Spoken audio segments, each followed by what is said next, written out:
जय श्री कृष्णा। राधे राधे। श्री लक्ष्मी नारायण भगवान की जय। मार्गशीर्ष माह की गुरुवार व्रत कथा। श्री महालक्ष्मी की व्रत कथा। गुरुवार की व्रत कथा। इसे श्रावण और पठन करने से दुख दरिद्रता दूर हो जाती है। श्री महालक्ष्मी माता की कृपा से सुख, संपत्ति, ऐश्वर्य प्राप्त होता है, मन की इच्छा पूरी होती है। आइए सुनते हैं गुरुवार व्रत की पावन व्रत कथा। द्वापर युग में भद्रश्रवा नाम के राजा थे। वे बड़े पराक्रमी राजा थे। 4 वेद, 6 शास्त्र, 18 पुराणों का उन्हें ज्ञान था। उनकी रानी का नाम सुरत चंद्रिका था। रानी दिखने में सुंदर और सुलक्षणा थी तथा पतिव्रता थी। उन दोनों को 7 पुत्र तथा उसके बाद एक कन्या का वरदान मिला था। कन्या का नाम श्याम बाला था। एक बार महालक्ष्मी जी के मन में आया कि जाकर उस राजा के राजप्रसाद में रहे। इससे राजा को दुगनी धन दौलत की प्राप्ति होगी और वह इस धन दौलत से अपनी प्रजा को और सुख दे पाएगा। गरीब के घर अगर रहे और उसे धन दौलत प्राप्त हो तो वह स्वार्थी की तरह केवल अपने ऊपर ही खर्च करेगा। यह सोचकर श्री महालक्ष्मी जी ने बूढ़ी ब्राह्मण स्त्री का रूप धारण किया। हाथ में लाठी लिए लाठी के सहारे रानी के द्वार तक पहुंची। यद्यपि उन्होंने बूढ़ी औरत का रूप धारण किया था पर उनके चेहरे पर देवी का तेज था। उन्हें देखते ही एक दासी सामने आई। उसने इनका नाम, धाम, काम, धर्म पूछ डाला। वृद्ध ब्राह्मण का रूप धारित माता लक्ष्मी ने कहा, बालिके, मेरा नाम कमला है, मेरे पति का नाम भुवनेश है। हम द्वारिका में रहते हैं। तुम्हारी रानी पिछले जन्म में एक वैश्य की पत्नी थी। वह वैश्य गरीब था। दारिद्र्य के कारण हर रोज घर में झगड़े होते थे तथा उसका पति रोज उसे मारता था। इन बातों से तंग आकर वह घर छोड़कर चली गई तथा वन जंगल में खाली पेट भटकने लगी। उसकी इस दुर्दशा पर मुझे दया आई। तब मैंने उसे सुख संपत्ति देने वाली श्री महालक्ष्मी की कथा सुनाई। मेरे कहने पर उसने श्री महालक्ष्मी का व्रत किया। श्री महालक्ष्मी प्रसन्न हुई, उसकी गरीबी दूर हुई। उसका घर संसार दौलत, संतति, संपत्ति से भर गया। बाद में पति पत्नी दोनों परलोक सिधारे। लक्ष्मी व्रत करने के कारण वे लक्ष्मी लोक में रहे। उन्होंने जितने साल महालक्ष्मी का व्रत किया उतने हजारों साल उन्हें सुखभोग मिला।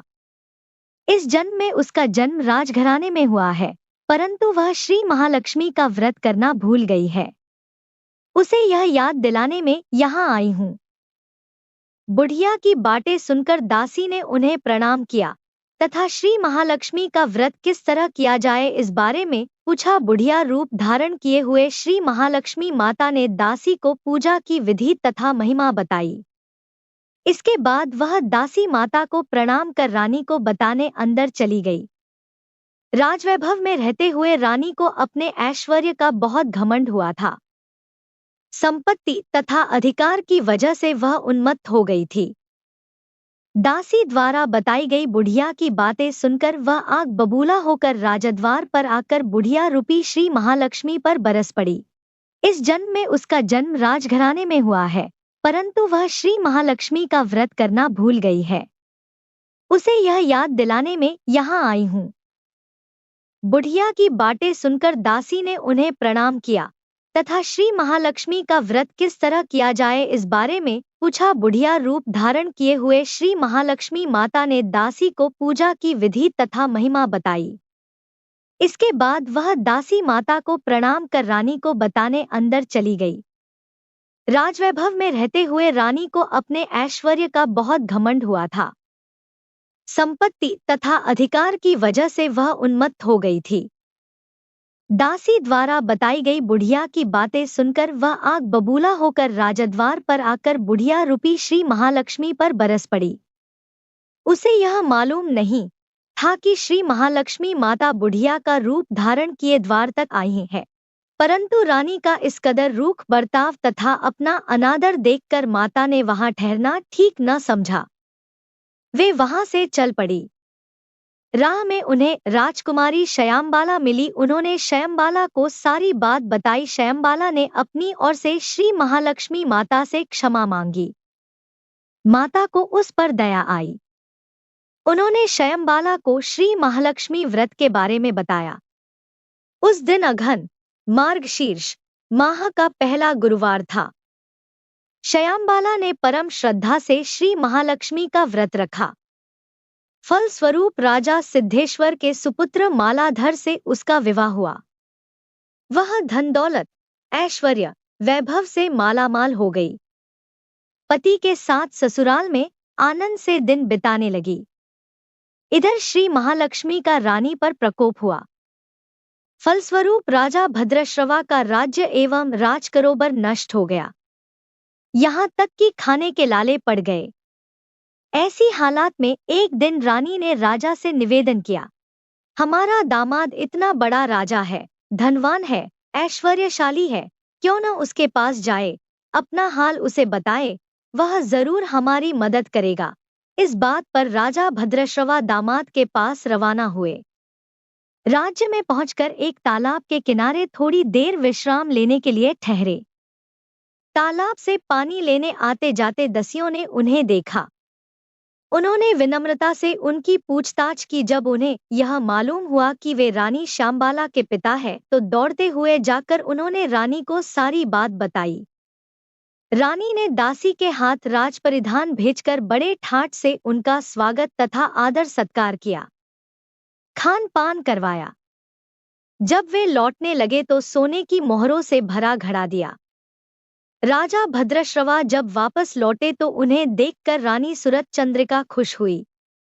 उन्होंने सोने की मोहरों से भरे घड़े का मुंह खोल पर हाय भगवान, घड़े में धन के बदले कोयले मिले। यह सब श्री महालक्ष्मी के प्रकोप से हुआ। इस प्रकार दुर्दशा में और कई दिन बीत गए। इस बार रानी स्वयं अपनी कन्या के पास गई। वह दिन अघन माह का अंतिम गुरुवार था। श्यामबाल ने श्री महालक्ष्मी का व्रत किया, पूजा की, अपनी माता से भी व्रत करवाया। इसके बाद रानी अपने घर आई। श्री महालक्ष्मी का व्रत रखने पर उसे फिर से अपना राजपाट, धन दौलत, ऐश्वर्य प्राप्त हुआ। वह फिर से सुख, शांति, आनंदमय जीवन बिताने लगी। कुछ दिनों बाद राजकन्या श्यामबाला अपने पिता के घर आई। उसे अपने घर देखकर सूरत चंद्रिका को पुरानी बातें याद आई। यही कि श्यामबाला ने अपने पिता को घड़ा भर कोयला दिया था और उसे तो कुछ भी नहीं दिया था। इसी कारण श्यामबाला को पिता के घर आने पर उसका कोई आदर आतिथ्य नहीं हुआ, बल्कि अनादर हुआ। पर उसने इस बात का बुरा नहीं माना। अपने घर लौटते समय उसने पिता के घर आने पर उसका कोई आदर आतिथ्य नहीं हुआ, बल्कि अनादर हुआ। पर उसने इस बात का बुरा नहीं माना। अपने घर लौटते समय उसने पिता के घर से थोड़ा नमक ले लिया। आपने घर लौटने पर उसके पति ने पूछ, अपने मायके से क्या लाई हो? इस पर उसने जवाब दिया, वहां का सार लाई हूं। पति ने पूछा, इसका मतलब क्या हुआ? श्यामबाला ने कहा, थोड़ा धीरज रखे, सब मालूम हो जाएगा। उस दिन श्यामबाला ने सारा भोजन नमक डाले बिना बनाया और परोसा। पति ने खाना चखा। सारा खाना नमक बिना था, इसलिए स्वाद न आया। फिर श्यामबाला ने थाली में नमक डाला, इससे सारा भोजन स्वादिष्ट लगने लगा। तब श्यामबाला ने पति से कहा, यही है वह मायके से लाया हुआ सार। पति को उसकी बात सही लगी। फिर वह दोनों हंसी मजाक करते हुए भोजन करने लगे। कहा गया है कि इस तरह जो कोई श्रद्धा भाव से श्री महालक्ष्मी की पूजा करे उसे माता की कृपा प्राप्त होती है। सुख, संपत्ति, शांति प्राप्त होती है, सभी मनोकामनाएं पूरी होती है। परंतु यह सब प्राप्त होने पर माता की पूजा को भूलना नहीं चाहिए।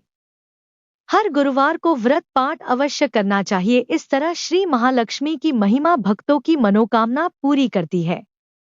बोलिए श्री लक्ष्मी माता की जय। श्री विष्णु भगवान की जय।